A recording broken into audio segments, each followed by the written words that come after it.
In the previous episode, I sailed from the Turks and Caicos Islands below the Bahamas to Anguilla Cay on the remote Cay Sal Bank for my final overnight anchorage. What looks like a visit to Cuba is a GPS glitch in my predict wind tracker. Here I complete my circumnavigation by sailing up the east coast of Florida to the town of Stuart, which, like Panama, where I bought Sea Change and started my solo circumnavigation, is at longitude 80 west. It's 6 a.m. a little later actually, 6:30, and I have just drifted off what's probably my last anchorage. Lots of lasts here. We have 225 miles to go to St. Lucie Inlet. Should be there in 2 days, and on Tuesday the 1st of July, and that'll be the end of my solo circumnavigation. Yeah, momentous. This was a wonderful little spot, nice and quiet, a little bit rolly, but it didn't bother me at all, just helped me sleep. And sort of a grey dawn here, but that's okay. There's lots of lightning over there last night, but whatever storm didn't get to us. Wow, looking for a straightforward passage here up to Florida. Oh, the sun took offense at my saying it was a dull dawn, and it's lightened things up quite nicely. Ah, lovely for our close to penultimate dawn. We've got 2 to go. I've chosen to sail along the inside here of the quays and the bank.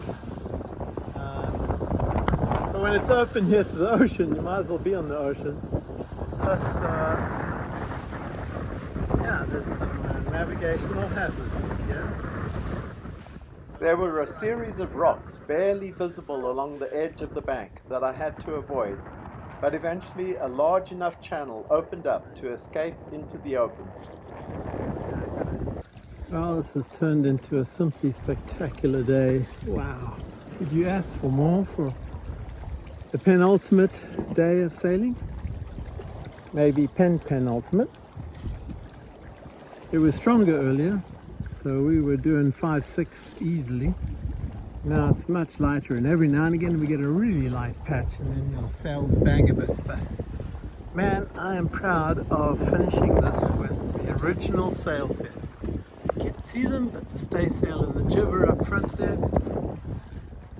And here's our main. Yeah, patched like crazy, but hey, she's hanging in there. Oh, we're being plagued by Sargassum again, but look at all the trash in it. Ay, ay, ay, all from the Bahamas.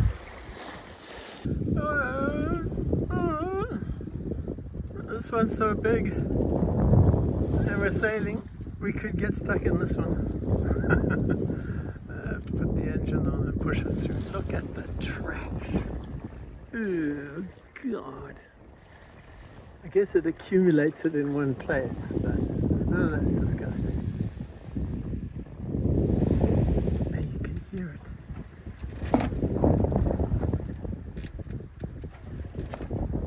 Oh my goodness. Oh, look at this. Ay, ay, ay, ay. Hopefully once we're out here, it's all accumulated and we're in the clear. I'll go clear the rudder now. Wow, look at the other side. Look how big this is. Holy smokes. It's 3 a.m. on Monday, the 30th of June. We managed to cross the shipping lane. You can see it curving around on the outside there behind us. And in front of us, no less than a cruise ship called the Grandeur of the Seas. Crossing our bow, safe distance away. Makes me think I should rename Sea Change Simplicity of the Seas. Alright, it's 3 a.m. now, Monday the 30th, and we are flying along. We have found the Gulf Stream at last. You can see our course almost due north. There's the Keys and the continental shelf. This is our waypoint that I hope to reach today. 27 miles still to go. We're not quite going to make it. But look at our speed. We're doing 6s, 5s, occasionally 7s, and that's just going to increase as we get into the Gulf Stream. So we're going to get close by 6 a.m., which would be 24 hours from when I left. Actually 6:30 from when I left Anguilla Cay, way south in the Bahamas. Directly from my blog, at 3:30 a.m. the wind came back from the northeast, and I gave Sea Change a whole jib along with the staysail and headed up, and she took off happily. It was an exhilarating ride until we got solidly into the Gulf Stream, where the wind against current set up short, sharp waves that she was jumping off and slamming down on the other side. But I did not want to stop, as we were making good progress, so I sat up in the cockpit and enjoyed it all. The water was full of what I presume were varieties of jellyfish and sea combs, which when disturbed by our passing would glow blue briefly, and eventually the skies cleared and the stars were good too. The wind slowly clocked to the east, and eventually we were headed directly with the current and with full sail up, starting to go faster than hull speed. By dawn we had done 110 miles with 125 to go. This is our penultimate dawn on this trip. Man, what a crazy night that was. Thunderstorms, shipping, and the wind turning to the northeast, opposing the Gulf Stream. Oh, wild, rough conditions. Sea change with strong wind was powered up. Just the jib and the staysail, no main. And we were flying off the waves, leaping off them. There's no way I could sleep. So I haven't slept in 24 hours. Hopefully I'll get a little sleep now, because we're really in the Gulf Stream now. And the wind is backed or clocked to east, right out of the sun right now. And it's going to keep going around to the southeast and eventually the south tomorrow morning. So everything is smoothed out. Look, there's flying fish all over. Yeah, we're going to be on time as long as the breeze keeps up. Yeah, we're coming up the coast of Florida here. We've passed the major keys. We passed Key Largo a long time ago. And headed up towards Boca Raton and eventually Miami. I'm going to have to head up a little bit here if the wind doesn't continue backing soon. But look at this. We're going through the water at maybe 4, 5 max. So we are thoroughly in the Gulf Stream. This is just the first of many squalls that are going to try to hit me today. Oh yeah, this one has my number. Lightning 2. We survived that one, barely. And we did so because ahead of time I reefed the main to third and half furled the jib. Our resulting ride was boisterous, but a lot of fun for my final full day of sailing up the coast of Florida.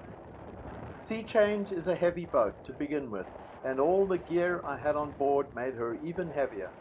But given a strong breeze, she was more than capable of charging along, as seen here, bashing through the small waves. We're finally sailing past all the hugely developed South Beach and Miami and Fort Lauderdale, etc. up the coast. I had never seen this amazingly developed skyline from the sea before, and sailed close to shore for strong cell signal while talking with family and friends around the world. It is Tuesday, the 1st of July, 7 a.m. Sun was up at about 6, but it was behind this thundercloud here. Oh, it's an absolutely gorgeous morning for my final day of sailing sea change. And I spent the night out here. I started way up there, just past Fort Lauderdale. I sailed offshore about 5 miles. I tried to heave to, but the wind died and the swell was just banging the sails around. So I took the sails down and lay hull. And I was so tired because I hadn't slept the night before. And I was way early to get to St. Lucie Inlet, with the Gulf Stream carrying us along at 8 to 9 knots yesterday. So I slept from 7 till 1, and I woke up. It was absolutely dead calm out here. Just lovely. Nobody bothered me, no traffic, thunderstorms stayed away. I had a wonderful night. And now that's Palm Beach over there. I've passed Palm Beach, and this is Jupiter over here. And we're approaching Jupiter Beach Inlet Colony, where my friend Liz Haleman lives, and I hope to stay with her the next few days. And we're going up that way to Port St. Lucie, and I've just put the sail up. We have a very light breeze, but combined with the Gulf Stream, we're doing 4 knots. We actually drifted 30 miles last night in the Gulf Stream. And so, yeah, we should get to St. Lucie Inlet around about 11 o'clock. And that's almost high tide, which should be good. And so here, final look at our sunrise. Gorgeous, absolutely gorgeous. What a lovely day it's going to be. This was admittedly a rather strange way to end my circumnavigation, but I needed to arrive at St. Lucie Inlet around 11 a.m. the next morning, and I was dead tired, so needed to sleep. It seems to be endless down here in Florida. This is an absolutely monster storm, but thankfully it is headed north, straight up the Florida Strait. It's halfway between Florida and the Bahamas, so no problem. But as you can probably hear, we are running the engine because there is essentially zero wind. What wind there is, we're generating. I see way on the horizon there a hint of wind, so maybe we'll have a little breeze, but we're still in the Gulf Stream, so doing 1000 RPM, and we're doing 5.6 knots. Yeah, you gotta love it. And there's the skyline down there. And way up ahead, actually I can't show you easily from here, but this over here, that's Jupiter and Jupiter Inlet Beach Colony, where I'll be tonight. But these individual homes along the stretch here, these are all the fancy multi-million-dollar places. Here is the radar of this monster thunderstorm offshore, fortunately moving due north so it would not catch us, the blue dot close to shore. For the occasion of arriving in the US, I replaced my tattered flag with a larger new one. Alright, this may be it. St. Lucie Inlet is dead ahead. This may be my last 10 minutes with sea change out on the sea, on the ocean. The monster thunderstorm is fading behind us. It's a nice day. A little bit of cloud, the sun is otherwise relentless. Here we go. Here's the entrance, the red light on that pole, and the green marker over here. They have 2 breakwaters. There's shoals behind both of them, of course. There are all these sports fishers coming in now real fast. It's well laid out, but I have to make sure I make the right turns to get to Manatee Pocket, the mooring field I'm going to. Typical fancy Florida coast mansions along here on the north side, but the south side must be some sort of park. while. See somebody anchored up there. Here's somebody anchored. Beautiful old ketch, but a bit too much of a shear line for my liking. Looks like it might be a liverboard. I've timed this to come in with the tide, of course. We're an hour ahead of high tide. But you can see it's got a little bit to go, at least a foot or so. The mangroves along the edge here and the other bushes. There's still mud exposed.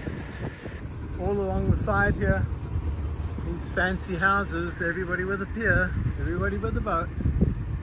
And ahead is the mooring field, Manatee Pocket Mooring Field. And I'm taking one of the empty buoys on the right. There's quite a few empty buoys actually. A little surprised. It's been 9 feet deep all the way through this channel, which is very nice.